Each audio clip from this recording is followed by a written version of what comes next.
We'll start by getting some remarks from Roberta. Roberta is joining us online. So Roberta, if you can hear me and if you're ready to give your remarks, you're most welcome. Thank you too to the steering committee, the regional steering committee, for taking a strong leadership role in this TAM. I think that's going to be a great contribution in organizing and directing the flow of dialogue and the learning this week. And so we really appreciate your taking that role on to a greater extent during this technical meeting. So with that, I also would like to thank my World Bank team members who are joining virtually. Huma and Malshri will join from Washington as soon as they're awake, but that's a few hours from now.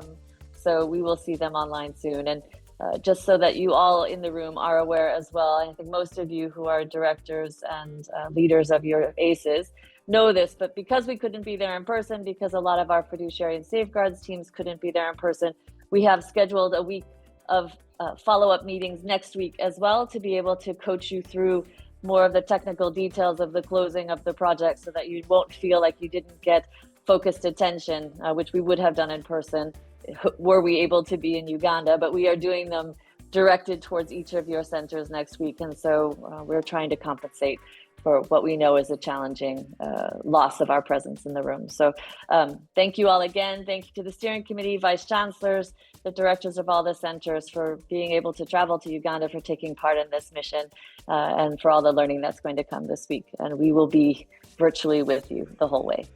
Over to you, Jonathan. Thank you. Thank you very much, Roberta. For your short brief. I'm now about to invite the guest of honor to address this meeting, but before I do so, I would like to invite Professor Bajankimbona, the Executive Secretary for IUCR, to come and present his opening remarks, and then invite the guest of honor. Thank you very much, Dr. Jonathan, our guest of honor, the Permanent Secretary, Ministry of Education, Sport and Culture, Republic of Uganda, represented by the Director, Higher Education. Thank you very much. Honorable Chairperson, Professor Olam, thank you very much for traveling to Uganda. Members of the Regional Steering Committee here present, Vice Chancellors of participating universities, thank you very much for joining. Dr. Roberta, the Global Lead for Tertiary Education, World Bank, and team, we are really missing you here in Entebbe. Thank you very much, by the way, for making it online. I hope the next time you will be able to travel. Regional experts and facilitators here present. Project coordinator and team, Dr. Jonathan. ASE2 center leaders, deputy center leaders, independent verification team here present. Ladies and gentlemen, let me say all protocol observed, a very good morning to you all. We consider your participation as a testimony of your commitment to support higher education and the research initiative in our African region. As a regional institution, Inter-University Council for East Africa, take this meeting as an opportunity not only to deliberate on matters related to the project, but also to network and forge our active role toward the regional integration processes. Our chief guest, Honorable Chairperson, ladies and gentlemen, these technical and development goals, commercialization of research output, and sustainability of the project. But most importantly, to the African Agenda 2063, stating explicitly of the Africa we want, which is the Africa whose young people are employable, the Africa that is free from hunger and malnutrition, the Africa whose people are competitive in global arena for science and technology, and the Africa whose people are respective to their natural environment. And finally, it is my great honor to invite the chief guest to address us and officially open this forum. I thank you very much for your attention. I wish you a fruitful deliberations. Jane Oko is my name, and I'm the Director for Higher Education and Tibet at the Ministry of Education and Sports, Uganda. Ladies and gentlemen, the African Centers of Excellence project is leading a renaissance of higher education in the region for quality, market-oriented postgraduate education and collaborative research capacity in the region in priority areas of industry, agriculture, health, education, and applied statistics. In Uganda, we have witnessed tremendous progress at the 4 centers of excellence that are hosted at our universities. So we are proud of these achievements, and we know these are shared in our sister countries as well. I really wish to thank the World Bank for providing the funding for this project and for the continued supervision and advice it tenders to ensure that the project achieves its intended objectives. The contribution of the Regional Steering Committee is invaluable, as it has ensured that the project is well guided and keeps within the intended regional priorities. You are proof that what higher education and research can do for the emancipation of our people is unlimited. I wish to thank you for choosing Uganda to host this meeting, and please enjoy your stay while you are here. It's now my pleasure and honor to declare the 15th Technical and Advisory Meeting of the African Centers of Excellence 2 project officially opened for God and my country. Thank you very much. Yes. Thank you very much for a very good presentation, and I would like to congratulate Uganda for demonstrating that you are capable of getting to the next level of this program.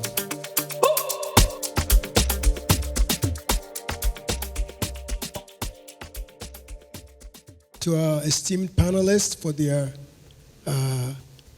insights and sharing their knowledge.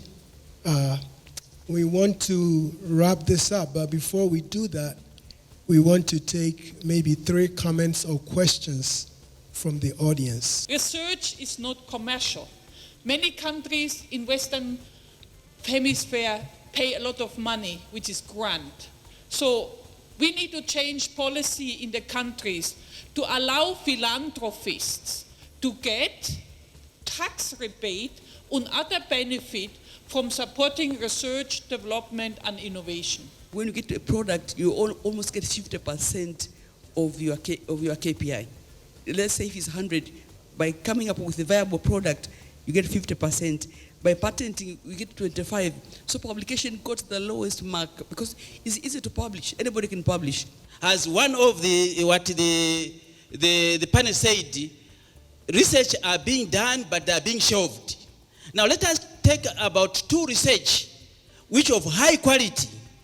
Let me say A is high quality, B is high quality. But the challenge is this: even if A is of high quality, can we use it for commercialization or not? Governments have a lot of problems, and what they are looking for is things like innovations from the universities so that it helps them raise some more money. Then again, that money gets invested. I will throw that out to the panelists to get your quick feedback on the point that was just made. To commercialize the research outputs, which mainly be in the form of products, obviously we need to focus on applied research. Because applied research could focus on a specific problem which needs immediate attention. But the moment then a variety is generated, then you end up with a product that is commercializable.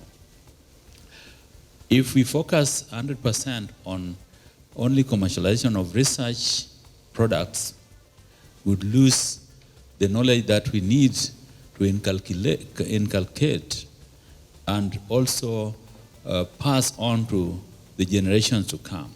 The purpose of higher education is to generate solutions for society's problems. So I am taking right from there to say, since the topic is already given, it's sustainable development goals that have been identified at impact level, we need to change our thought process.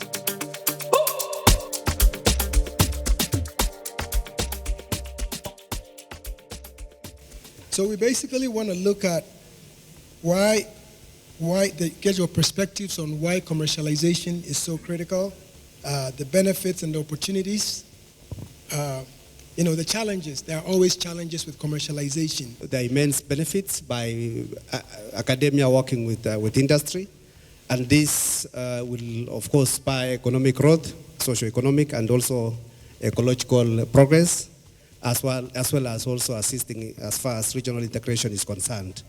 By working with industry, of course, it is possible to generate wealth, it's possible to create opportunities for employment, and of course, have revenue that will be generated through taxes.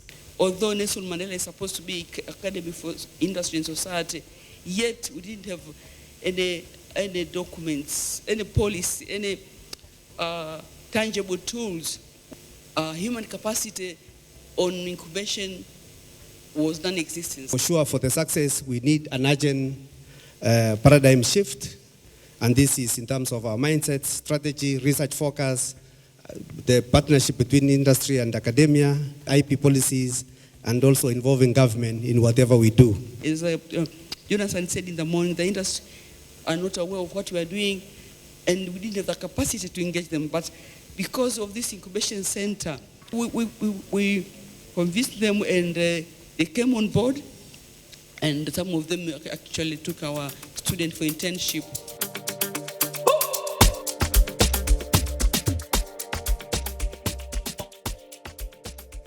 Good morning, everybody. Yeah, my name is Samuel Mwonga. I'm from Egerton University. I'm the Deputy Center Leader for SESAM program. Very roughly, to look at the activities which we engaged in so that we can be able to achieve those objectives, we needed to relook at issues which are related to the curriculum. We had issues of retooling. We have also issues which are related to academic exchange, how we can be able to support our staff. So our achievements, I just point out a number. We've graduated more than 94 MSc and PhD students. We have also raised 3.2 million USD from externally generated funds. We have signed 45 MOUs with key partners, some of them international partners and also local partners. We have also tried to impact the community. We have trained more than 650. We are working with guidelines and rules that have been set by UCA and the World Bank, and we're trying to verify those to the best we can, and so this feedback is very useful. But we are hoping that this year, as we get 2 rounds of feedback, 2 rounds of verification, which is unusual and different compared to the previous years, that we'll be able, both the centers and us, to be able to use this feedback to be able to really maximize in the final round. And we've taken into account in terms of the calendar to make sure that we go through the process and we're able to disperse and share final results before the end of the year. We have a scholarship a fund that we run where we give grants to local students, and so they can access that money to go to the 2 ACEs. Internationally, for us to attract international students, we have the conditions right. One is the living conditions of the students, because students want to move from their countries to come to a place where they feel at home. So student accommodation facilities, and then also student learning spaces. So these are issues that we still have to deal with. Some of them we have dealt with them, but for us to be sustainable, I think we need to consolidate.